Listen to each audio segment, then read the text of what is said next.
ओवैसी का कम्युनल खेल, आ गई दाढ़ी टोपी इलेक्शन में। Head tape of Owaisi brothers, खुल्लम खुल्ला ध्रुवीकरण। मुस्लिम वोट तो बटेगा, लेकिन ओवैसी को कितना मिलेगा? चुनाव से पहले मुस्लिम वोट पर नजर गड़ाए ओवैसी ब्रदर्स पूरी तरह से एक्टिव हो गए।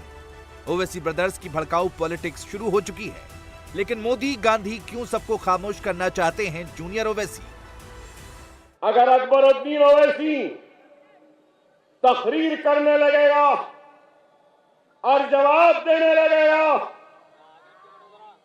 तो हिंदुस्तान के बड़े बड़े मुखर्रिरों की, बड़े बड़े लीडरों की जबान को बंद कर सकता है, चाहे वो चाय वाला हो या चाहे वो कोई गांधी हो या कोई और हो। आखिर क्यों ओवैसी के चुनावी शोर में बार बार बाबरी आ रहा है? क्या उनके दिमाग में मुसलमानों को भड़काने की कोई बड़ी प्लानिंग चल रही है? आज किसी के पास नफरत की दुकान है तो किसी के पास मोहब्बत की दुकान है। एक कह रहा है कि मेरे पास मोहब्बत है। अरे तुम्हारे पास मोहब्बत है तो भागलपुर का फिसाद मोहब्बत की निशानी था? मलियाबाद का फिसाद क्या मोहब्बत की निशानी था? क्या रोड किला का फिसाद मोहब्बत की निशानी था? क्या गुजरात का फिसाद मोहब्बत की निशानी था? क्या बाबरी मस्जिद का ताला खोलना मोहब्बत की निशानी थी? मोहब्बत की दुकान चलाने वाले तुम्हारे बाप ने शिलान्यास करवाया चबूतरे पे और वहां से कैंपेनिंग का आगाज किया था। क्या यह मोहब्बत की दुकान थी? क्या अकबरुद्दीन ओवैसी मुसलमानों को दिखा रहे हैं लिंचिंग का डर? हम किसी को छेड़ने नहीं हैं, हम अपने काम में मसरूफ हैं, हम अपने खिदमत में मसरूफ हैं, हमें छेड़ो नहीं बाबा। मैं फिर से कह रहा हूं, छेड़ो मत। जो बाजारों में मुसलमानों की लिंचिंग कर रहे हैं, और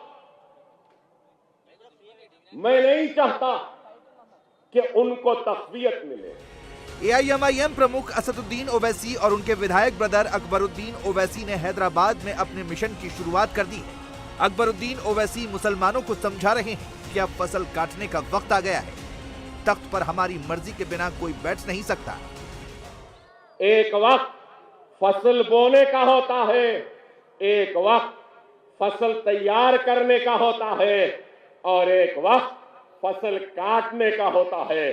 फसल तैयार है, काटने का वक्त है। समझो मेरी बात को। उधर असदुद्दीन ओवैसी नासिर जुनैद और कन्हैया लाल मर्डर का नाम लेकर इलेक्शन पिच तैयार कर रहे हैं।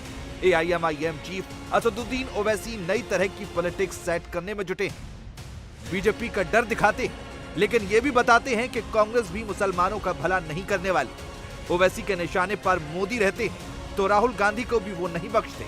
ओवैसी ये नैरेटिव बनाने में जुटे हैं कि मुस्लिमों को सभी ने ठगा है, उन्हें सिर्फ वोट बैंक समझा है। कांग्रेस पर यकीन मत करिए, मैं देख चुका हूं कांग्रेस पूरे हिंदुस्तान में क्या किया। राजस्थान में आप देख लो कि जुनैद और नसीर को किडनैप करके लेकर चले जाते हैं, जिंदा जला दिया जाता है। जुनैद नसीर को जिंदा जला दिया जाता है, और उसके बाद उनके घर वालों को सिर्फ मिलते हैं 15 लाख, अभी तक 5 लाख दिए। वही कन्हैया लाल जिसको दहशतगर्दों ने मार दिया, उसको 50 लाख और नौकरी, मगर जुनैद और नसीर को कोई नहीं। कांग्रेस की हुकूमत है। जब प्लेन के कंपार्टमेंट में एक दहशतगर्द ने मुसलमानों का दाढ़ी और नाम देखकर गोलियां चलाई, तो बाजार घाट का रहने वाला एक शख्स, उसने उसको शहीद कर दिया उस दहशतगर्द ने। एक और मरने वाला बिहार का था, राजस्थान में रहता था। बताओ कांग्रेसियों, बिहार में नीतीश कुमार क्यों नहीं दिए? ये यही चाहती है कि हमको डराया जाए, मुसलमानों को डराया जाए, डरा कर वोट हासिल किया जाए। और बड़े बड़े आकर चले गए। हमने बीजेपी की बंडी में पंचर लगा दिया तो कांग्रेस को भी इंशाअल्लाह ताला रोकेंगे, पंचर लगाएंगे उनको भी। मुसलमानों की अगर आज असेंबली और पार्लियामेंट में कम नुमाइंदगी है तो उसका जिम्मेदार ये कांग्रेस है। अगर आज हमारे पास भारत के मुसलमानों के पास पॉलिटिकल रिप्रेजेंटेशन नहीं है तो इसका जिम्मेदार नेहरू और सरदार पटेल है। चैलेंज के साथ कह रहा हूं, कॉन्स्टिट्यूंट असेंबली के डिबेट से किस तरीके से इनको धोखा दिया गया। ओवैसी की पार्टी AIMIM के लोकसभा में 2 सांसद हैं। ओवैसी खुद हैदराबाद सीट से जीते तो सैयद इम्तियाज जलील को महाराष्ट्र के औरंगाबाद सीट से जीत मिली। हैदराबाद सीट पर 65% अल्पसंख्यक मतदाता है, वहीं औरंगाबाद सीट पर 35% मुस्लिम हार जीत तय करते हैं। पिछले विधानसभा चुनाव में ओवैसी की पार्टी बिहार, महाराष्ट्र और तेलंगाना मिलाकर कुल 14 सीटें जीतने में कामयाब रही थी। बिहार के सीमांचल इलाके में AIMIM के 5 प्रत्याशी जीते, हालांकि बाद में 4 RJD में शामिल हो गए। सभी सीटें मुस्लिम बहुल थीं। महाराष्ट्र में भी पार्टी के 2 विधायक हैं, वहीं तेलंगाना से पार्टी के 7 विधायक चुने गए, जिसमें 6 सीटें हैदराबाद लोकसभा के तहत ही आती हैं। सभी सीटों पर मुस्लिम 50% से अधिक हैं। अब ओवैसी अपनी पार्टी का दायरा बढ़ाना चाहते हैं। लोकसभा और विधानसभा में अपने विधायकों की संख्या में इजाफा करना चाहते हैं, लेकिन यह तब होगा जब सियासत हिंदू वर्सेस मुसलमान की होगी और मुस्लिम ओवैसी की पार्टी को वोट करेंगे। यही वजह है कि मुस्लिमों से जुड़े हर मुद्दे को ओवैसी उठाते हैं, उनसे कनेक्ट होने की कोशिश करते हैं, मैसेज देते हैं कि उनका सबसे बड़ा हमदर्द सिर्फ ओवैसी ही है। ओवैसी की नजर तेलंगाना पर है। दरअसल तेलंगाना में मुसलमान करीब 13% हैं, लेकिन 119 सीटों में से करीब 42 पर इनका असर है। 29 विधानसभा सीटों पर 15% मुस्लिम मतदाता हैं, वहीं 13 सीटों पर 10 से 15% मुस्लिम हैं। ऑल इंडिया मजलिसे इत्तेहादुल मुस्लिमीन के मुखिया असदुद्दीन ओवैसी और उनके भाईजान अकबरुद्दीन ओवैसी ने आखिर क्यों हेट स्पीच का लाउडस्पीकर ऑन कर दिया है? किस डर से ओवैसी ब्रदर्स मुसलमानों को भड़काने में जुट गए हैं? ये समझने के लिए ओवैसी की पार्टी AIMIM का चुनावी परफॉर्मेंस देखना जरूरी है। दरअसल ओवैसी ने हैदराबाद के 4 मीनार के दायरे से बाहर निकलकर उत्तर प्रदेश में अपनी सियासी जड़ें मजबूत करने की कोशिश की, लेकिन फेल हुए।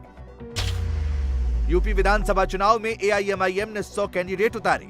100 उम्मीदवारों में से 99 की जमानत जब्त हुई। यूपी निकाय चुनाव में 9 उम्मीदवार उतारे। 8 सीटों पर AIMIM की जमानत जब्त हो गई। कर्नाटक विधानसभा चुनाव में उतारे 2 कैंडिडेट। कर्नाटक में भी AIMIM की जमानत जब्त हुई। बिहार के रास्ते पश्चिम बंगाल विधानसभा चुनाव में सियासी राह तलाशने उतरे AIMIM चीफ असदुद्दीन ओवैसी के सारे सपने धराशायी हो गए। बंगाल की सभी 7 सीटों पर असदुद्दीन ओवैसी के प्रत्याशियों की जमानत जब्त हो गई। AIMIM को एक भी सीट नहीं मिल सकी। अभी हाल में झारखंड के डुमरी उपचुनाव में भी ओवैसी ने अपना प्रत्याशी खड़ा किया, लेकिन जमानत बचाना तो दूर की बात, नोटा से कम वोट हासिल कर पाए। तेलंगाना में जल्द ही चुनाव है, लेकिन ओवैसी ब्रदर्स की नजर सिर्फ तेलंगाना पर नहीं, बल्कि उनका इरादा कहीं बड़ा है। ओवैसी की पार्टी पूरे मुस्लिम वोट पर नजर गड़ाए हुए है।